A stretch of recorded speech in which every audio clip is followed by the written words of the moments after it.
اعوذ باللہ من الشیطان الرجیم بسم اللہ الرحمن الرحیم الحمد للہ رب العالمین الرحمن الرحیم مالک یوم الدین ایاک نعبد و ایاک نستعین اہدنا الصراط المستقیم صراط الذین انعمت علیہم غیر المغضوب علیہم ولا الضالین۔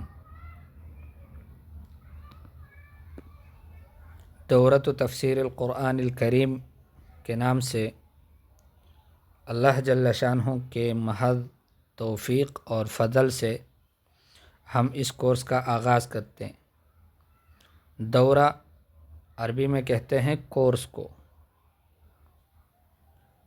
اور تفسیر فسر یفسر تفسیر تفعیل باب سے ہے، جس کا معنی ہے الایضاح والکشف والبیان، کسی چیز کی وضاحت کرنا، کوئی مبہم بات ہے کہ جو واضح نہیں ہے آپ اس کی وضاحت کر دیں، یا کسی بات کو کھول دیں اور اس کو بیان کر دیں، یعنی کوئی بھی ایسا غامض کلام کہ جو واضح نہ ہو، اس میں غموض ہو، اس میں ابہام ہو، آپ اس کی وضاحت کر دیں، تو اس وضاحت کو اور اس بیان کرنے کو عربی زبان میں تفسیر کہتے ہیں۔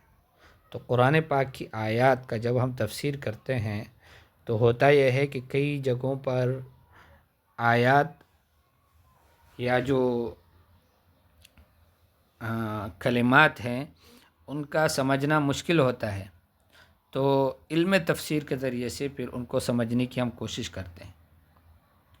اور اصطلاح میں تفسیر جو علماء نے تعریفیں کی ہیں مختلف، ان میں سے ایک تعریف یہ ہے کہ علم یبحث فیہ عن معانی القرآن الکریم و بیان مراد اللہ تعالی منہ، کہ یہ وہ علم ہے کہ جس میں قرآن کریم کے معانی اور اللہ جل شانہ کا مراد کیا ہے ان معانی سے، ان کلمات سے، اس سے بحث کیا جاتا ہے۔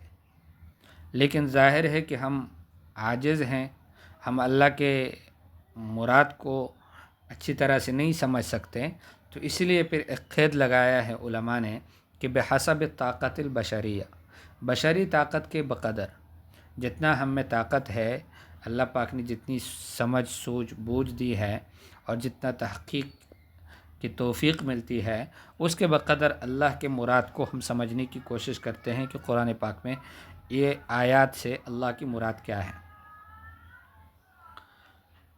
تو بالاختصار ہم شروع کرتے ہیں سورہ فاتحہ سے، اور سورہ فاتحہ یہ قرآن پاک کی پہلی سورت ہے۔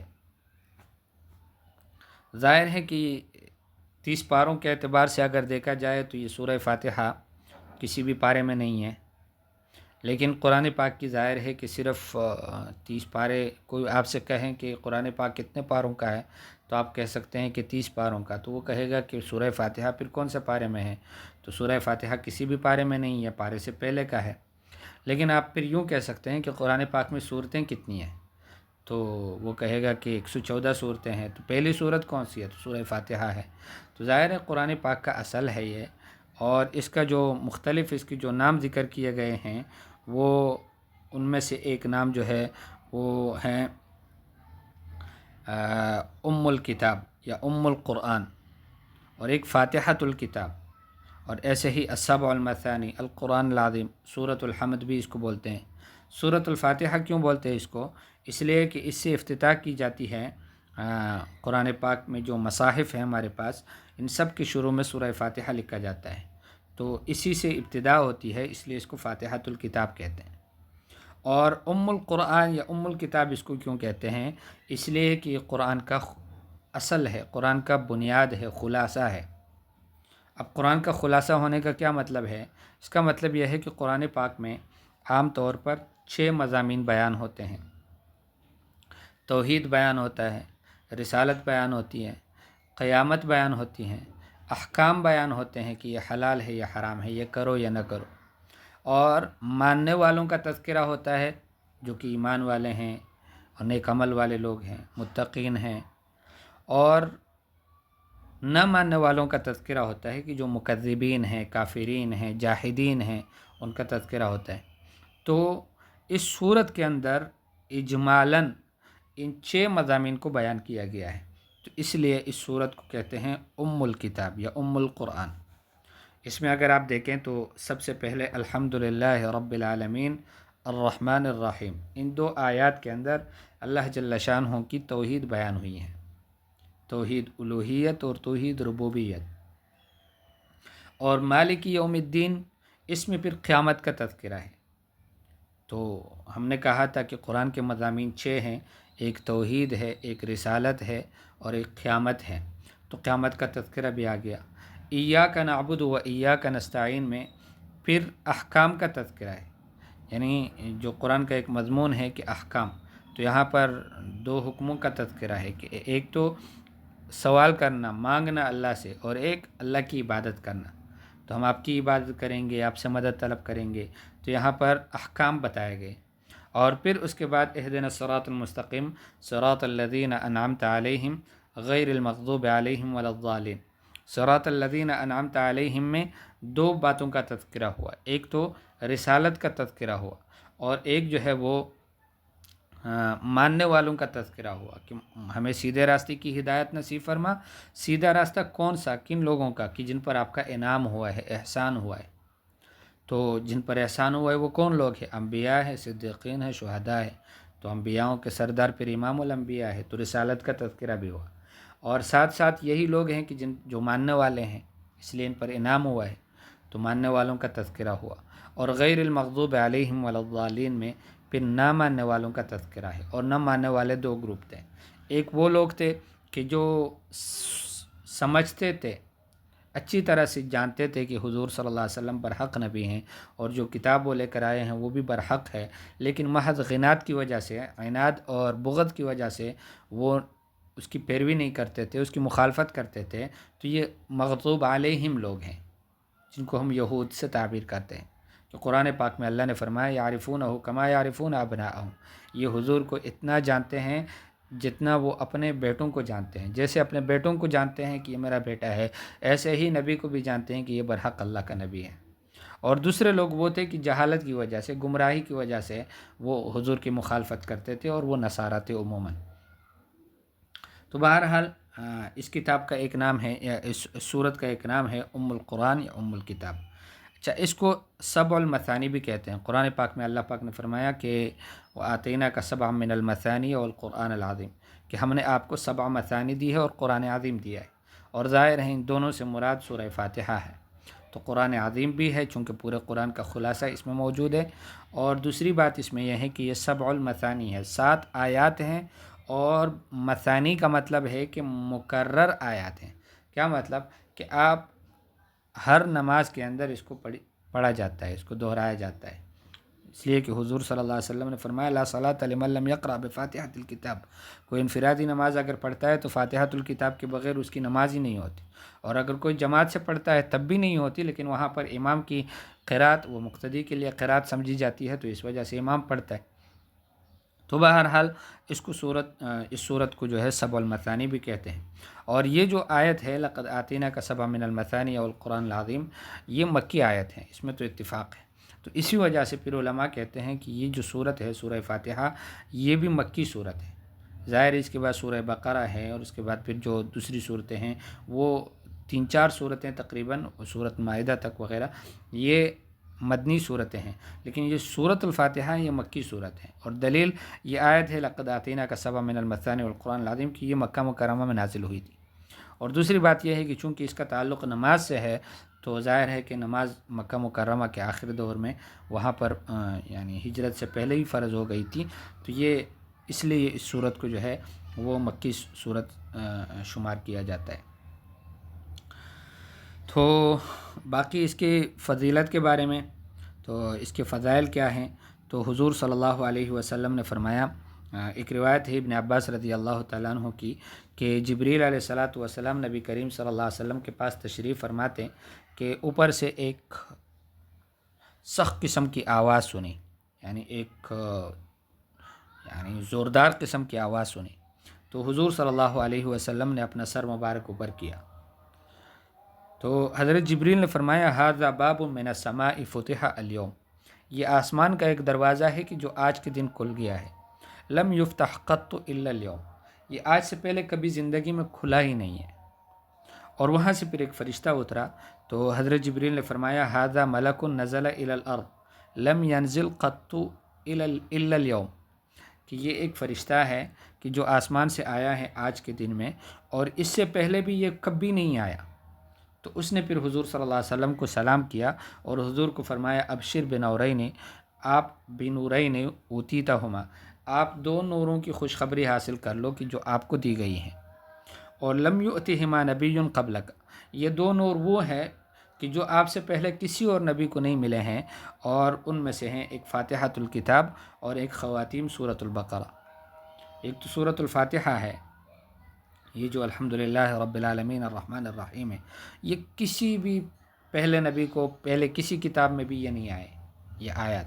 اور دوسری بات یہ ہے کہ سورۃ البقرہ کے آخری کی جو آیات ہے آمن الرسول بما انزل الیہ من ربہ، یہ جو آخری آیات ہیں، یہ یہ دو نور آپ کو مل گئے ہیں۔ اور پھر اس فرشتے نے کہا لن تقرأ بحرف منہما الا اعطیتہ، آپ ان میں سے کوئی بھی حرف جو پڑھو گے آپ کو وہ مل جائے گا، یعنی ایسا نہیں ہوگا کہ آپ اس کو مانگو گے اور آپ کو نہیں ملے گا۔ آپ یہاں پر سورۃ الفاتحہ میں ایاک نعبد و ایاک نستعین قرار کرنے کے بعد آپ اہدنا الصراط المستقیم کہو گے کہ اللہ ہمیں سیدھے راستے پر چلا، تو پھر آپ کو اللہ کیسے نہیں چلائے گا، آپ کی اس دعا کو اللہ قبول کرے گا۔ ایسے ہی آمن الرسول بما انزل میں جو آگے دعائیں ہیں، اللہ تؤاخذنا ان نسینا واخطأنا ربنا ولا تحمل علینا اصرا کما حملتہ علی الذین من قبلنا، یہ ساری دعائیں آپ کی قبول ہو جائیں گی۔ اور بھی مختلف روایات ہیں کہ جن میں اس صورت کی جو ہے وہ فضیلت ثابت ہوتی ہے، اور اس صورت کو صورت شافیہ بھی کہتے ہیں، صورت کافیہ بھی کہتے ہیں، کفایت والی صورت ہے، اور اس سے شفا ملتا ہے۔ وہ جو صحابہ کی ایک جماعت گئی تھی اور سفر میں، اور پھر وہاں پر عرب کے ایک قبیلے کے پاس انہوں نے پڑاؤ ڈالا اور ان سے کہا کہ آپ ہماری مہمان نوازی کر لیں، انہوں نے انکار کیا۔ تو پھر اس قبیلے کے جو سردار تھے ان کو ایک بچھو نے کاٹا، تو یہ پھر ان کے پاس آئے، ان کو کہا کہ ہیں کوئی تم میں سے جو ہم پڑھ کر اس پر کوئی دم کر دے۔ تو ایک صحابی کھڑے ہو گئے، انہوں نے کہا میں کرتا ہوں، ان کے ساتھ گئے اور ان کے ساتھ اتفاق کیا، اور ان کو بہت ساری بکریاں ان سے اس دم پر لے لی، اس لیے کہ وہ ٹھیک ہو گیا اللہ کے فضل سے۔ تو بہرحال اس صورت کی بہت ساری فضیلتیں ہیں، آپ اس کو دیکھ سکتے ہیں اور آپ کو معلوم بھی ہوگی پہلے سے۔ تو اس لیے اب ہم اختصار کے ساتھ اس کا ترجمہ کرتے ہیں، اور آئندہ کے لیے ہماری کوشش ہوگی کہ ہم ترجمے کو زیادہ ترجیح دیں اور زیادہ توجہ دیں۔ باقی اس کے علاوہ جو اس کی تفصیلات ہوتی ہیں وہ آپ خود بھی مطالعہ کر سکتے ہیں۔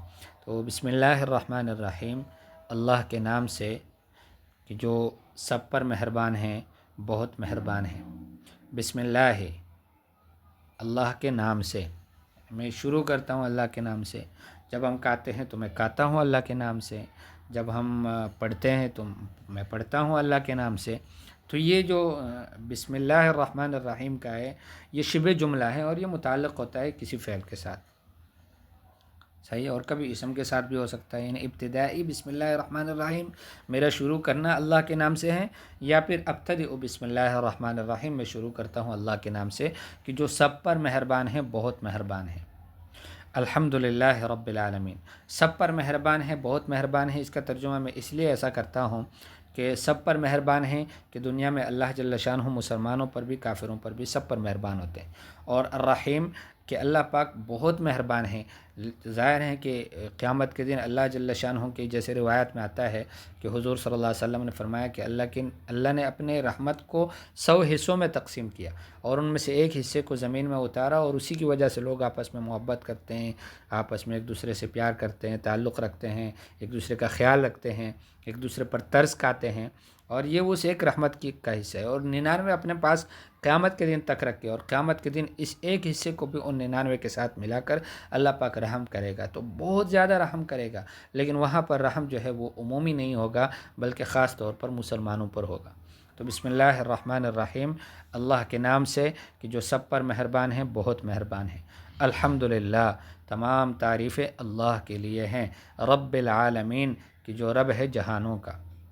عالم کہتے ہیں ما سوا اللہ کو، اللہ کے ما سوا جتنا بھی ہیں یہ سب عالم ہیں، عالم دنیا ہے، عالم قبر ہے، عالم آخرت ہے، صحیح، عالم الجن ہے، عالم الطیر ہے، عالم الحیوانات ہے، یہ سارے عالمین ہیں۔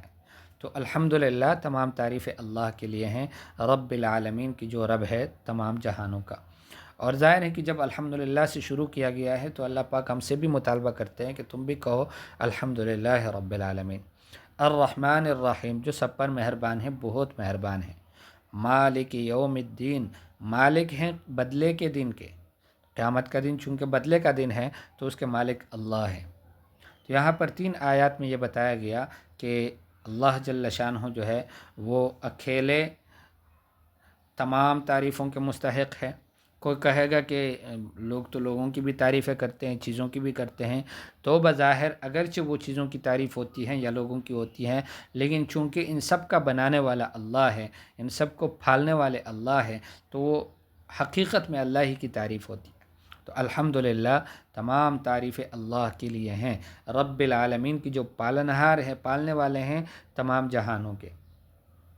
الرحمن الرحیم، اچھا ابھی کوئی سوچے گا کہ اللہ جل شانہ اگر پالنے والے ہیں تو یہ پالنا کیسے ہوگا، یہ سختی سے ہوگا؟ فرمایا نہیں، الرحمن الرحیم وہ بہت مہربان ہیں، سب پر مہربان ہیں اور بہت مہربان ہیں۔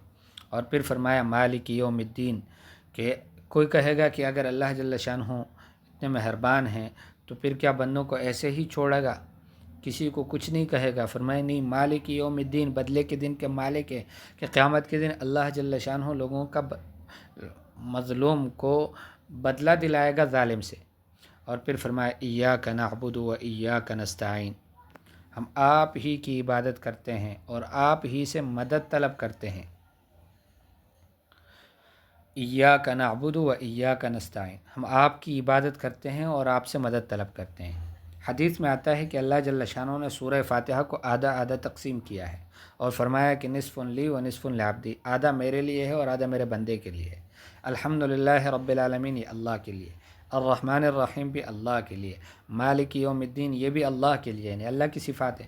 اور پھر ایاک نعبد، ہم عبادت آپ کی کرتے ہیں، آپ کی مانتے ہیں، تو یہ بھی اللہ کے لیے ہیں۔ اور پھر اس کے بعد سے بندے کا اپنے لیے شروع ہو گیا، وَإِيَّاكَ نَسْتَعِينُ، ہم آپ ہی سے مدد طلب کرتے ہیں۔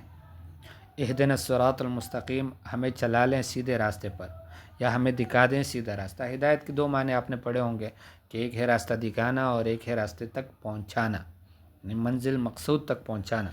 تو اهدنا الصراط المستقیم، ہمیں دکھا دیں یا ہمیں چلا دیں الصراط المستقیم سیدھی راہ پر، صراط الذین، راستہ ان لوگوں کا انعمت علیہم، انعام کیا ہے آپ نے جن پر۔ اور دوسری جگہ میں قرآن پاک نے، دیکھیں قرآن پاک کی تفسیر جو ہوتی ہے نا، یہ 4 طرح سے ہوتی ہے عموماً۔ ایک ہوتی ہے تفسیر القرآن بالقرآن، قرآن کی تفسیر قرآن سے، جیسے یہاں پر ہے صراط الذین انعمت علیہم، ان لوگوں کا راستہ جن پر آپ کا انعام ہوا ہے۔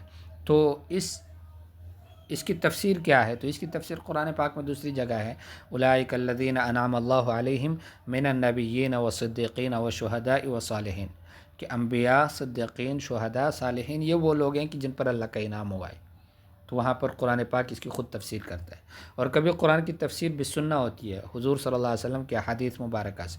ظاہر ہے کہ حضور صلی اللہ علیہ وسلم کو اللہ پاک نے بھیجا ہی اس لیے تھا کہ قرآن پاک لوگوں کو بیان کریں، اور حضور اپنی طرف سے بات کرتے نہیں ہیں، ما ینطق عن الہوی ان هو الا وحی یوحی، وہ وحی ہوتی ہے لیکن وہ وحی تلاوت نہیں کی جاتی، بس اتنا فرق ہوتا ہے۔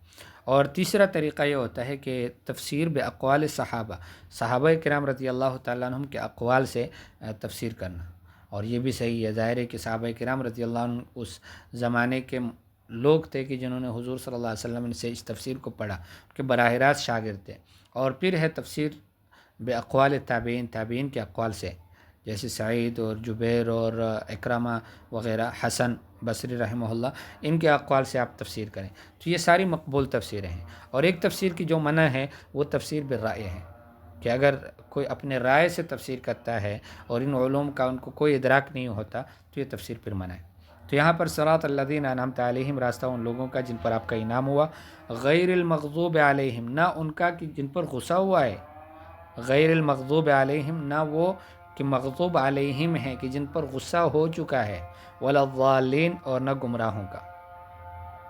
میں نے آپ کو بتایا تھا کہ علماء فرماتے ہیں کہ مغضوب علیہم سے مراد یہود ہے کہ ان پر غصہ ہوا ہے، اور غصہ ہونے کی وجہ یہ ہے کہ جاننے کے باوجود نہیں مانتے تھے، اور ضالین سے مراد جو ہے وہ نصارہ ہے کہ چونکہ وہ جانتے نہیں تھے اس لیے وہ حضور کی اتباع نہیں کرتے تھے، اور جیسے جیسے ان کو معلوم ہوتا تھا وہ پھر پیروی شروع کر دیتے تھے۔ تو الحمدللہ رب العالمین، تمام تعریفیں اللہ کے لیے ہیں۔ رب ہے جو تمام جہانوں کا، الرحمن سب پر مہربان ہے، الرحیم بہت مہربان ہے، مالک یوم الدین، مالک ہے بدلے کے دن کے، یوم کہتے ہیں دن کو، اور دین کہتے ہیں بدلے کو، جزا کو۔ ایاک نعبد، ہم آپ ہی کی عبادت کرتے ہیں، و ایاک نستعین، اور ہم آپ ہی سے مدد طلب کرتے ہیں۔ علماء فرماتے ہیں کہ سورہ فاتحہ جو ہے یہ پورے قرآن کا سر ہے، اس کا ایک راز ہے، یا اس کو خلاصہ سمجھے، اور سورہ فاتحہ کا جو خلاصہ ہے وہ اس آیت کے اندر ہے کہ ہماری پوری زندگی کا مقصد بتایا گیا ہے کہ ہم اللہ کی مانیں گے اور اللہ سے مانگیں گے۔ اہدنا الصراط المستقیم، ہمیں چلا دے سیدھے راہ پر۔ صراط الذین، راستہ ان لوگوں کا انعمت علیہم جن پر انعام ہوا ہے آپ کا، یا آپ نے انعام کیا ہے ان پر، غیر المغضوب، نہ ان کا کہ غصہ ہوا ہے علیہم جن پر، ولا الضالین، اور نہ گمراہوں کا۔